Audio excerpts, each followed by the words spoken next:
যেদিকেই তাকাবেন সেদিকেই শুধু ফুচকা, গ্রাম জুড়ে যেন ফুচকার পাহাড়। কি শুনেই জিভে জল এসে গেল তো।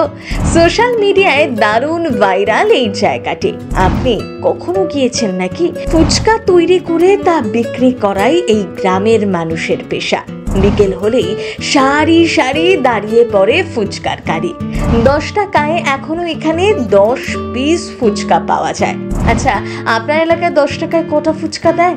কমেন্ট বক্সে লিখে ফেলুন চটপট।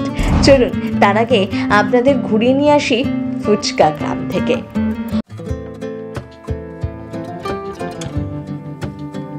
গোল মুচমুচে বলির পেটে ঝালঝাল আলু টক জলে স্নান সেরে যখন জিভের ডগায় পৌঁছয়, আহা, একেবারে যেন স্বর্গ। ফুচকার সঙ্গে বাঙালির ইমোশন জড়িয়ে। রাস্তার ধারে চৌকো একটা বক্স, তার সাথে তেঁতুল জলের একটা হাঁড়ি। এই দৃশ্য দেখে নিজেকে সামলানো যায়? আপনি বলুন না। ফুচকার নাম শুনলে জিভে জল আসে না এমন বাঙালি খুঁজে পাওয়া দুষ্কর। অনেকেই হয়তো জানেন না, এই ফুচকার ওপর নির্ভর করেই পেট চলে আস্ত একটা গ্রামের। বাংলার এই গ্রাম ব্লগারদের দৌলতে এখন ফুচকা গ্রাম নামেই ভাইরাল। জানেন কোথায় অবস্থিত এই জায়গাটি? আচ্ছা, এখন 10 টাকায় ঠিক কটা ফুচকা হয় আপনার এলাকাতে? কেউ বলবেন 3টে, কেউ বলবেন 4টে, খুব বেশি হলে হয়তো 5 থেকে 6টা, কিন্তু তার বেশি নয়। তবে এই ফুচকা গ্রামে 10 টাকায় পাওয়া যায় 10 পিস ফুচকা।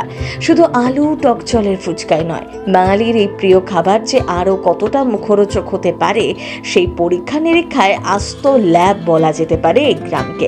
এখানে ফুচকার পেটে পুর হিসেবে মেলে চিকেন কিমা থেকে মটন কষা, আইসক্রিম থেকে চকলেট, ভুট্টা, আরও কত কি। নিশ্চয়ই ভাবছেন কিভাবে যাবেন ফুচকা গ্রামে। উত্তর 24 পরগনা জেলার কাঁচরাপাড়া শহীদ কলোনি পরিচিত ফুচকা গ্রাম হিসাবে এখানকার প্রায় 100টির ওপর পরিবার এই পেশার সাথেই যুক্ত। সকাল থেকে ফুচকা তৈরির কাজে লেগে পড়েন শহীদ পল্লীর বাসিন্দারা। সারাদিন ধরে শুধু ফুচকা তৈরি করেই যান তারা। এই ব্যবসা শুরুটা করেছিলেন বলাই গায়েন নামে এক ব্যক্তি। প্রায় 30 বছর ধরে ফুচকা বিক্রি করেই সংসার চালাতেন। এরপর ধীরে ধীরে গ্রাম জুড়ে ছড়িয়ে পড়ে এই ব্যবসা। এখন তো দূর দূরান্তের মানুষজন পৌঁছে যান ফুচকা গ্রামের ফুচকা খেতে। এখানকার ফুচকা রাজ্যের বিভিন্ন প্রান্তে বিক্রি হয়। কলকাতা থেকে এখানে পৌঁছানো খুব সহজ।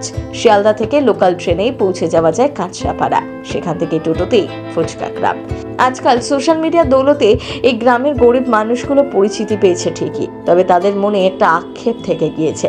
সরকারিভাবে কোনো সাহায্য মেলে না। এই ব্যবসা চালাতে বিভিন্ন বেসরকারি সংস্থা থেকে লোন নিয়ে কাজ করেন তারা। সারাদিন অক্লান্ত পরিশ্রম করে বিরাট যে লাভ হয় তাও নয়, কোনো রকমে দিন চলে যায়। ভিডিও শেষে আপনাদের কাছে অনুরোধ রইল, কে কে ফুচকা খেতে ভালোবাসেন জানিয়ে যান কমেন্ট বক্সে। প্রথম বাংলা ব্যুরো।